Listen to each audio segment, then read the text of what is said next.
एक सूरत ध्वज नाम के भक्त थे भगवान के, हमारे वृंदावन के पहले दूसरे ठाकुर श्री मदन मोहन जी।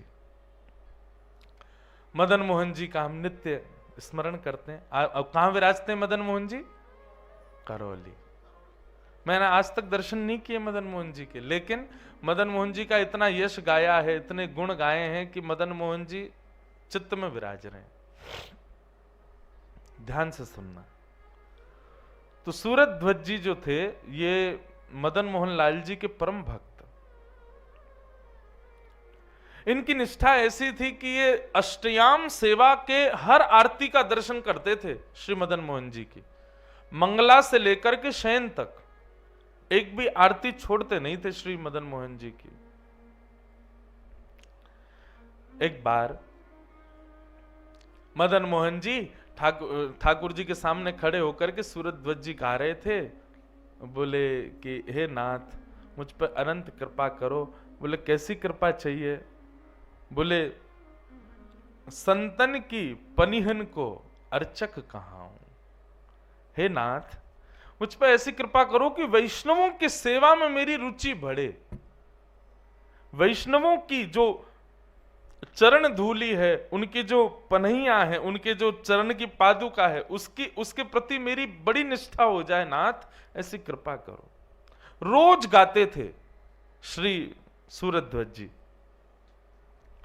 एक दिन एक संत खड़े खड़े उनकी बात सुन रहे थे। एक दिन, 2 दिन, 5 दिन से रोज सुन रहे थे। बोले रोज मदन मोहन जी से कहते हैं कि संतन की पनही को अर्चक कहाऊं, संतों की पनहिया का मैं अर्चक बन जाऊं, ऐसी कृपा करो। बोले ये केवल बोलते हैं, केवल बातें हैं, कर नहीं सकते। और संत ने परीक्षा लेने के लिए अगले दिन उनके साथ एक लीला की। क्या? सुबह मंगला में संत पहुंच गए और संत जाकर के मदन मोहन जी के द्वार पर खड़े होकर के कभी इधर घूमे, कभी इधर घूमे। इतने में ही सूरत ध्वज जी आ गए। सूरत ध्वज जी ने आके संत को प्रणाम किया। भगवान, आप विचलित से लग रहे हो, चलो भीतर, ठाकुर जी की मंगला आरती होने वाली है। संत बोले चले तो जाएं, लेकिन हम बड़े परेशान हैं। बोले कैसे? बोले हम दर्शन करने चले जाते हैं, हमारी पादुका कोई लेके भाग जाता है। हम तो बड़े परेशान हैं भैया, रोज रोज पादुका बदल के, तो अब सोच रहे हैं कहां रख के जाएं, कहां हमारी पादुका सुरक्षित रहेंगी। आहा, सूरत ध्वज जी ने अपनी झोली आय करी, लाओ भगवान मुझे तो, आप दर्शन करके आओ, मैं बैठा हूं पादुकाओं के पास। अरे नहीं नहीं नहीं, आपकी मंगला दर्शन छूट जाएगी। बोल नहीं नहीं भगवान, ये मेरे जीवन भर के दर्शन का फल आज मुझे मिला है, आप मेरी तरफ से दर्शन करो, मैं आपकी पादुकाओं के पास बैठा हूं। अच्छा भैया ध्यान रखना, हम दर्शन कर आते हैं। सूरत ध्वज जी बोले जाओ भगवान। हाथ में पादुका लेते ही हृदय से लगा लिया, मानो दोनों पादुकाओं का भाव रखा हो कि श्यामा श्याम मेरे हृदय से लिपट गए हो। और सूरत ध्वज जी ऐसे ही बैठे हैं बाहर। आज मदन मोहन जी के वर्षों से चली आ रही नियम के दर्शन की सेवा छूट रही है सूरत ध्वज जी की, लेकिन फिर भी अत्यंत प्रसन्न पादुका लगा करके हृदय से बैठे हैं सूरत ध्वज जी। संत भीतर गए, मंगला का दर्शन किया, अंदर के झकोरे से झांक करके देखा तो श्री सूरत ध्वज जी ऐसे ही बैठे थे। संत बोले थोड़ी देर परीक्षा लो इनकी। आज मंगला से श्रृंगार आरती तक का समय आ गया, संत बाहरी निकल के नहीं आए, लेकिन सूरत ध्वज जी ऐसे ही बैठे। श्रृंगार आरती का समय हो गया, लोग बाग दर्शन के लिए आए।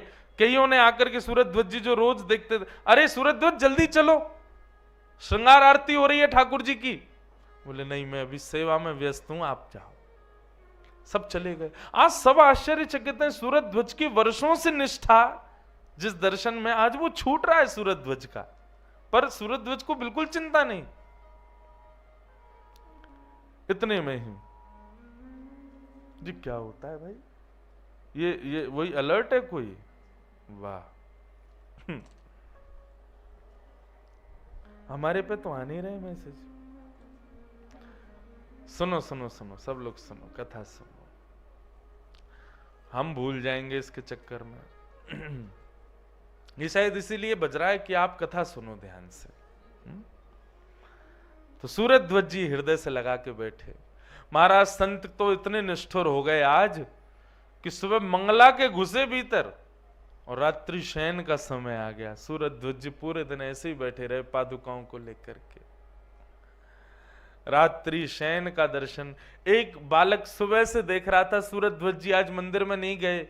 उसने जाके कहा सूरध्वज जी आप सुबह से यहीं बैठे हो, अब तो चलो शयन आरती हो रही मदन मोहन जी की। बोले नहीं आप जाओ, मैं सेवा में व्यस्त हूं। रात्रि की शयन आरती के बाद जब सब निकले तब वो महात्मा निकल करके आए और महात्मा ने आकर के आज सूरध्वज को हृदय से लगाया। बोले तुम कहते नहीं हो मदन मोहन जी से, तुम मानते भी हो। संतन की पनही को अर्चक कहाऊं, ये तुम जो रोज कहते थे मदन मोहन जी से, आज तुम इस भाव में तुम पास हो गए, हृदय से लगा लिया। बोले जय हो सूरध्वज जी, तुम्हारे लिए ठाकुर जी के दर्शन से ज्यादा संत सेवा प्रधान है। और यही भगवान की स्वीकारिता का प्रमाण है। ठाकुर जी आपको स्वीकार कर रहे हैं, इसका प्रमाण क्या है कि संतों के प्रति निष्ठा आपकी बढ़ जाएगी। सूरध्वज जी तो आनंदित हो गए। बोले भगवान मैं तो इस बात से प्रसन्न हूं कि मैंने साल भर जीवन भर मदन मोहन जी से यही मांगा कि किसी संत की सेवा मिले, और आज ये सुबह से पनहियां जो मुझको प्राप्त हुई हैं, मुझे तो ऐसा लग रहा है मेरे वर्षों की सेवा का आज मुझको फल प्राप्त हुआ है। भगवान मेरी तो इच्छा ही नहीं हो रही आपकी पादुका छोड़ने की। मुझे इतना सुख तो मदन मोहन जी का दर्शन करने में नहीं आया जितना सुख मुझे इन पादुकाओं को हृदय से लगाने में आया। संत वहां से चले गए। मदन मोहन जी के दर्शन करने के लिए अब सूरध्वज जी गए। मंदिर तो बंद हो गया था, शयन हो गए, परंतु दहली पर अपना सर रख करके प्रणाम करने के लिए जैसे ही दंडवत हुए, सिर नीचे टिकाया तो पत्थर का अनुभव नहीं हुआ, कोमल कोमल चरणों का अनुभव हुआ। जैसे ही कोमल चरणों का अनुभव हुआ, सूरध्वज जी ने तुरंत नेत्र खोल करके देखा तो उत्तुंग रक्त विलसन नख चक्रवाल, ठाकुर जी के मधुर चरणारविंद, और जैसे ही दृष्टि ऊपर करके देखी तो त्रिभंग ललित श्याम सुंदर मदन मोहन जी प्रत्यक्ष प्रकट हो गए और सूरध्वज जी की सेवा को स्वीकार कर लिया, हृदय से लगा लिया। बोले सूरध्वज आज तुम्हारी निष्ठा से मैं बहुत प्रसन्न हूं। तुमने वर्षों के अपने नियम तोड़ दिए केवल एक वैष्णव सेवा के लिए, एक संत की पादुकाओं की रक्षा के लिए। मैं तुमसे बहुत प्रसन्न हूं।